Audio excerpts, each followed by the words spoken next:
Quelles sont les nouveautés à ne pas manquer sur Disney+ en mars 2024? Eh bien, bonjour à tous, c'est Mathéo et on se retrouve pour une évolution du format des sorties du mois, mais n'hésitez pas dès maintenant en commentaire à me faire vos retours. Et on commence directement ce 5 mars avec la sortie d'une toute nouvelle série Meurtres et autres complications qui a clairement les vibes à la Hercule Poirot de Agatha Christie, ou encore, qui était en soi déjà inspiré de Hercule Poirot, on a aussi À couteau tiré de Rian Johnson, dont le deuxième film est proposé sur Netflix. Donc là, c'est une toute nouvelle série comique policière en 10 épisodes qui suivra les mésaventures de la brillante et tourmentée Imogen Scott, qui parce qu'elle était au mauvais endroit au mauvais moment est la principale suspecte dans une affaire de meurtre, et le tout sur un paquebot assez luxueux en plein milieu de la Méditerranée. À voir évidemment le résultat, mais pour l'instant, ça donne relativement envie.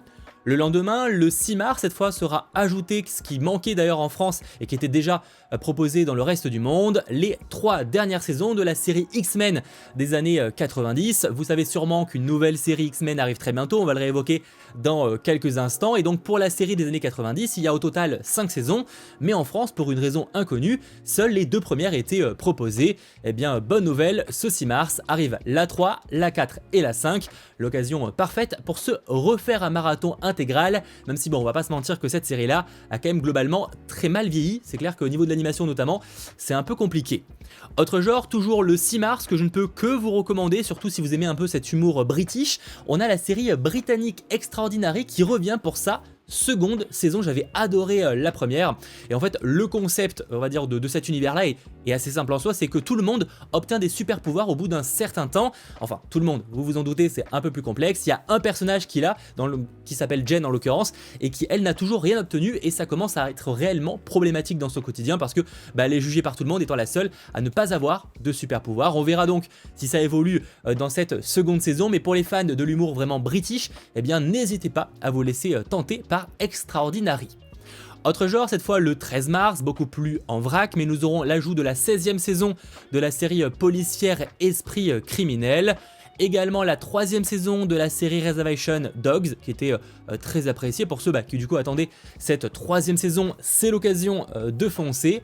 Et en termes d'animation, nous retrouverons aussi la seconde saison de Boy Girl, etc. pour les enfants, ou encore la série policière comédie française avec Julien Doré, Panda, en tant que flic assez improbable. Donc n'hésitez pas à aller vous renseigner, ce sera proposé dès le 13 mars sur Disney+. Le 15, sinon, vous l'avez peut-être reconnu directement juste là, oui, ce sera un concert qui sera ajouté sur Disney+. Disney a investi énormément d'argent pour récupérer les droits du concert de Taylor Swift, qui ne fait que parler depuis maintenant de nombreux mois que ça a débuté avec cette tournée internationale dans le monde entier. Je sais que ça arrive très bientôt en France. Et bien donc The Eras Tour arrive sur Disney+.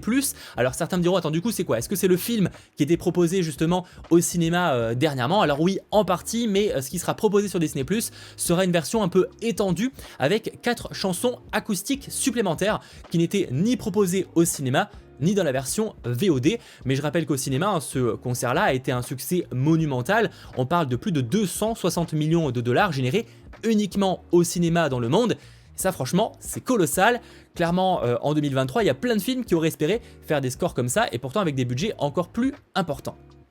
Toujours le 15 mars, dans un registre totalement différent qui aurait pu tout à fait débarquer à Halloween, et d'ailleurs ça a été le cas aux US, mais nous en France ça ne débarque que ce 15 mars. On a le film thriller Le Moulin sur un homme d'affaires qui va se réveiller mystérieusement dans une cellule de prison à ciel ouvert avec seulement un vieux moulin à farine où apparemment il doit travailler pour justement s'en sortir, et voilà, il veut essayer de s'en sortir surtout avant la naissance de son enfant. Alors à voir concrètement ce que ça va donner, mais pour les fans de histoire à huis clos, ça a l'air franchement plutôt intéressant. Et concernant le 20 mars, je vous l'évoquais juste avant, évidemment très attendu ou pas, en tout cas c'est la nouvelle série Marvel Studios de ce mois de mars, X-Men 97. Je vous évoquais le cas de la série X-Men des années 90 juste avant. Et bien X-Men 97, c'est tout simplement la suite. Au total, 10 épisodes sont prévus pour la première saison, puisqu'une deuxième est normalement dans les cartons, et donc elle sera diffusée avec un rythme hebdomadaire, un nouvel épisode chaque semaine, et on y suivra évidemment le célèbre groupe de mutants aux dons extraordinaires, qui est vraiment détesté par le monde, qui est craint profondément, et qui va être confronté comme jamais auparavant à un avenir dangereux et inattendu, et évidemment au casting d'une certaine manière, on retrouvera Cyclope, Jean Grey, Wolverine, Rogue, Beast, Gambit, Magneto, etc. etc. Et comme il s'agit quand même du premier projet à proprement parler, en tout cas dédié à eux, X-Men de Marvel Studios, c'est évidemment très attendu. En plus au niveau de l'animation, alors ça plaira ou ça ne plaira pas, mais en tout cas on sent qu'il y a une volonté d'être légèrement rétro, rappelant justement la série des années 90, mais le tout quand même un minimum modernisé.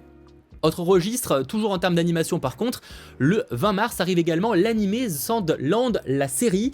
Alors au niveau du concept, c'est dans un monde où la seule source d'eau potable est en possession du roi, qui n'hésite pas à pratiquer évidemment des prix exorbitants. Il y a un petit côté Mad Max sur le monde en tout cas, pas forcément sur le ton, mais en tout cas sur l'ambiance. Sandland, la série, l'animé, n'hésitez pas en commentaire évidemment à me partager vos retours pour ceux qui l'auraient vu, ça c'est valable globalement pour tous les programmes que je vous évoque. Le 20 toujours, excusez-moi, on aura Life and Beth saison 2. Voilà, avec une comédie avec Amy Schumer pour ceux qui apprécient. Et nous aurons également le 27, le retour de la série documentaire Bienvenue à Wrexham, avec entre autres Rob McElhenney ou aussi Ryan Reynolds qu'on ne présente plus et qu'on retrouvera très bientôt à l'affiche de Deadpool 3. Le concept de ce docu-série, c'est que ces deux personnalités-là vont essayer de redorer le blason d'une équipe de foot, donc Wrexham AFC, l'un des plus vieux clubs de foot au monde. Et donc là on est sur la seconde saison. Si certains avaient apprécié la première, n'hésitez pas en commentaire à me partager vos retours. Et concernant cette fois le 27 de nouveau, nous aurons la 16e saison de Philadelphia. Voilà, 16e saison mine de rien, et pour réellement terminer, nouvelle série a débarqué ce 29 mars, une autre série britannique après Extraordinary juste avant. Ça s'appelle Nell Rebelle, ça prend place dans un monde fantastique, ça dure 8 épisodes, il y a de l'action, de l'aventure, et chaque épisode dure une quarantaine de minutes au global, et c'est sur une jeune femme rusée et courageuse qui va devenir malgré elle la plus célèbre bandit de l'Angleterre du XVIIIe siècle, après avoir été injustement accusée d'un meurtre. Encore une fois en commentaire, j'attends évidemment vos retours par rapport à tout ça, et n'hésitez pas à me dire aussi si cette évolution du format vous plaît, ça se passe en commentaire, et on se retrouve donc très vite pour toujours plus de sorties et d'actualités. Allez, ciao tout le monde.